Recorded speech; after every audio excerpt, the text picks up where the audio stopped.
now I hear me. Okay. Right, well, good afternoon. This is a big topic, and you'll be pleased to know I'm not going to try and cover the subject in 20 minutes. So what I'm going to try and do is just give you a few thoughts, a way of approaching this topic, and hopefully I'll keep it light. On the last session before lunch, so I don't want to try and go too much in depth. I think from what I've been hearing, a lot of the people have said very similar things to what I would say about the cloud and the impact it's going to have on our business processes. So first of all, declaration of interest. These are the things that Senetas do as an organisation. So you won't be surprised if the things I say kind of skew in this direction on occasions. However, I am going to try and keep it agnostic. I'm going to talk about the issues you face rather than about the solutions that we might have for you. I'm going to look at it in two ways, I think, because I believe when we're talking about critical national systems, there are two definite aspects to this. And the first thing to look at is how we protect our critical data.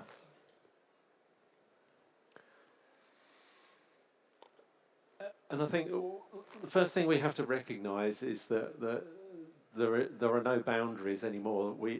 There is no wall we can erect that is going to protect us from the reality of cloud environments, of distributed architectures. This is the reality, and we have to embrace it. There's just no getting around that. And that clearly creates an expanded risk footprint, because we no longer have sight of our servers and of our data. We can no longer go into a room and know that is where our data lives. So we have to recognize that. We also have to recognize that there is more and more data.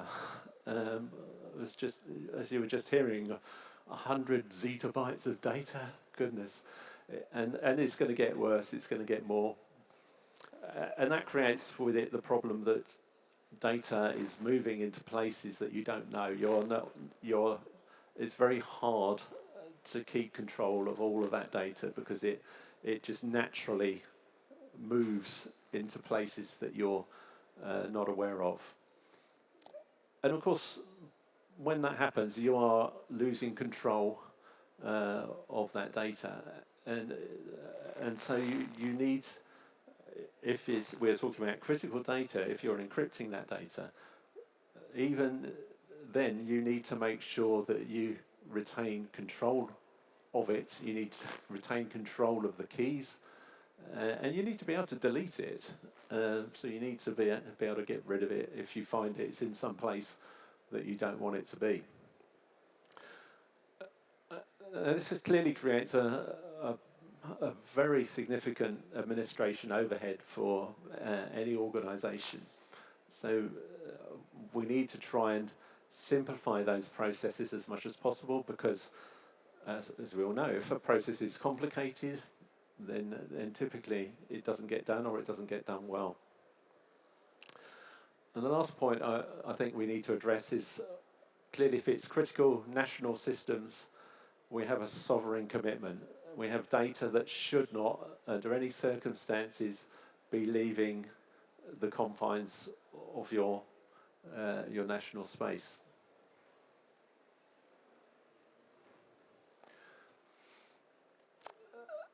And this is what we're faced with. So there was a time a few years back when we'd have said, well, when data is being shared, it is being shared in a particular way. It's maybe going to the DR site that we have at the bottom here. That's the old traditional way of backing up and storing your data.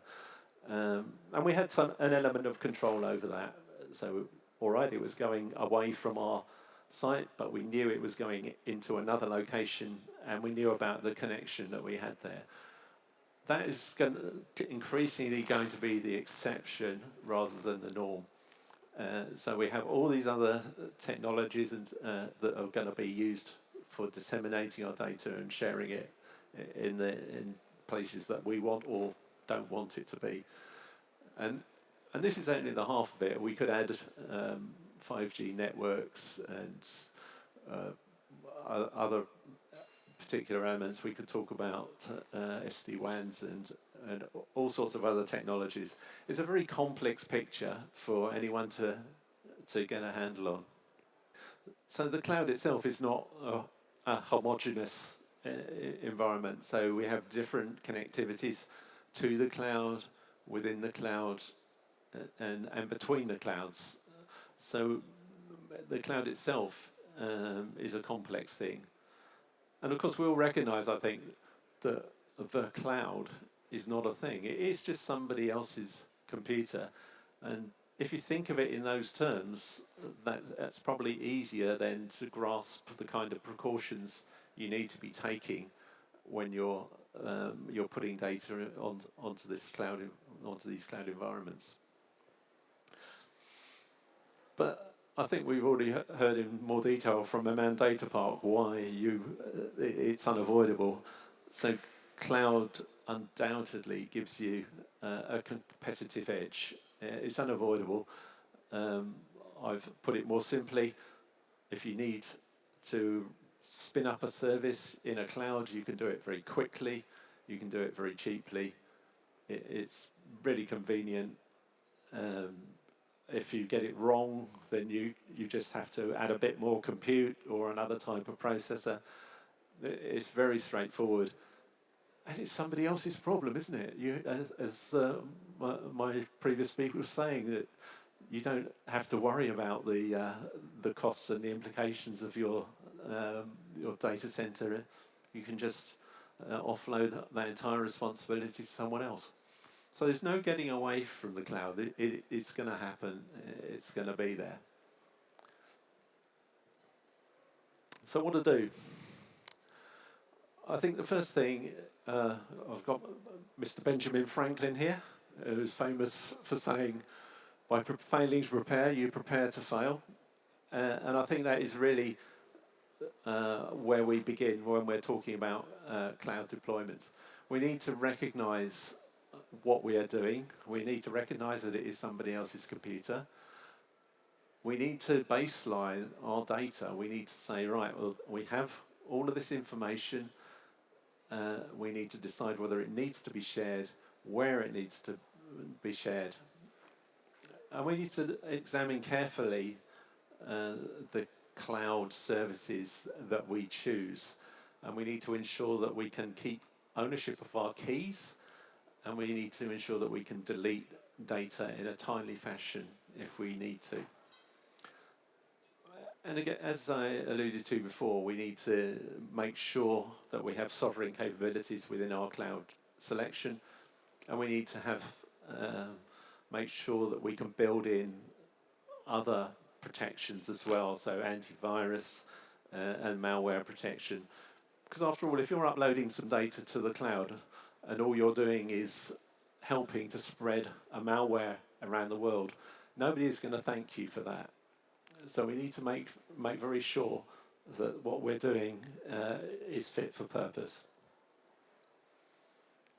Now, the other half of this is devices. And in the critical national systems world, we need to think also about the devices which are uploading data onto the cloud and onto IT infrastructures as well. And this is a world that was previously protected. So we're facing a similar kind of structure for our critical national infrastructure as well. Once again, these sites which were previously air-gapped from the information technology world, now they are joining in. So when you are servicing and supporting critical national infrastructure, you you want to be able to do that remotely. One of the things that the COVID uh, pandemic showed us is that we can't reliably be able to get to places. We need to be able to remotely access. We need to be able to remotely control these environments. So, and those systems were never really designed for this kind of connectivity. We have a legacy infrastructure here which can be many, many years old, which was designed in a period when the internet was just a baby or perhaps never even existed. So all of these operational technology environments need to be brought into the 21st century, but they need to be brought in a secure way, because the priorities in operational technology are somewhat different to those that we have in IT. Safety is the most important thing here. So with your data, you're looking obviously to secure that data, to protect that data. Here, you're potentially looking to protect life. So sort of oil, gas, electricity, these are all utilities that require safety as a main benefit. And this applies also in the military space as well, where you also have this kind of operational technology. So as I said, there was never an intent for these devices to be exposed to the IT, but increasingly this integration has happened. You are uploading information onto cloud infrastructures, and you need to retain that visibility and greater capability. Now, the other thing I suppose we should observe is with operational technology, the attack vectors, the people who are challenging these kind of infrastructures, they have different objectives. They are different kind of organizations. So these are likely to be nation states, serious cyber actors. So these are people who are going to be heavily resourced, and they have a specific objective in mind. And we've seen attacks over the last decade and more, and I'm sure you'll be familiar with many of them that have attempted and in many cases succeeded in shutting down machines, in excluding legitimate operators from devices and holding them to ransom for that purpose. So as I've mentioned, the larger attack surface that we saw in the IT environment, that applies equally to operational technology. And we need to be able to address those threats in such a way that we can retain the benefits of the IT environment, but without taking the risks that that we're keen to avoid, and these systems were designed to face. Now, this is a typical water treatment network example, and clearly contamination of a water system is a critical thing, as we've discussed. This is a security nightmare if someone is able to gain access to a water treatment plant and is able to mix wastewater and clean water treatment areas, or to remove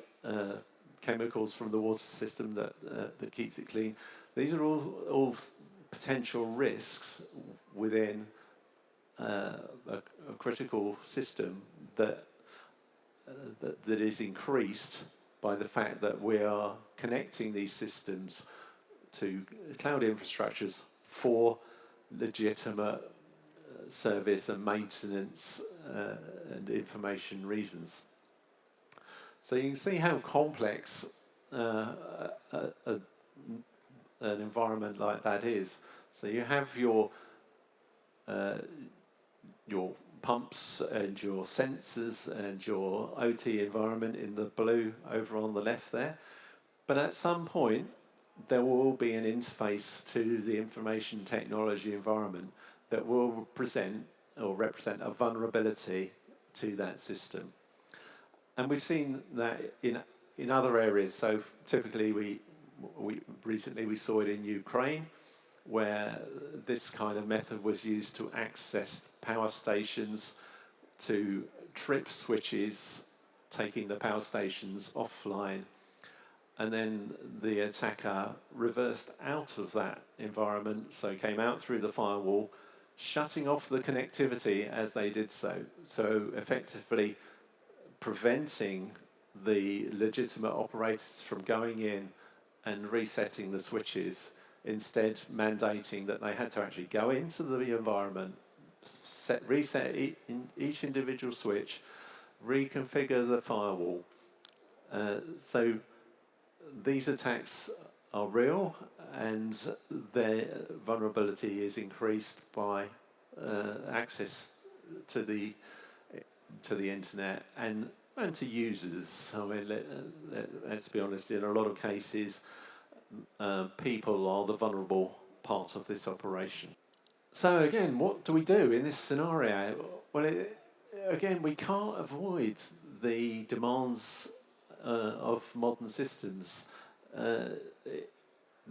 We can operate in a much more efficient way if we allow these systems to connect to the internet, if we allow information to be stored in the cloud so that we can analyze it and we can collect all of the data that we need to look at behaviors, to look at demand cycles. All of that kind of information is very, very valuable. But we need to ensure that the barriers remain between the operational technology environment and the IT.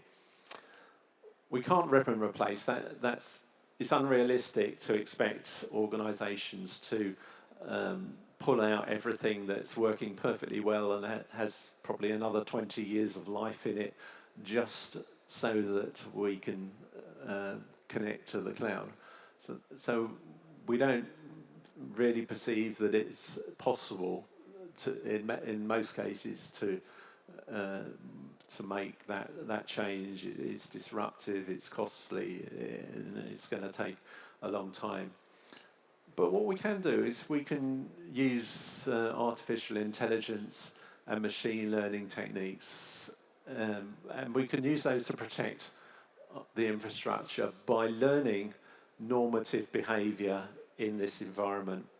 And once we've done that, then we can start to use encryption to protect those areas and prevent attacks from taking place. So there's a number of technologies that will enable us to address this particular sector. Now, as I said at the beginning, so we do at Senetas, we do a number of these things. So it won't surprise you to learn that we think we can help in a lot of these cases and a lot of these questions. So if anything that I've talked about here gives you cause for concern, if it's something you'd like to address, feel free to come and see us on the InterTech stand. We'll be there until the end of the show. Thank you.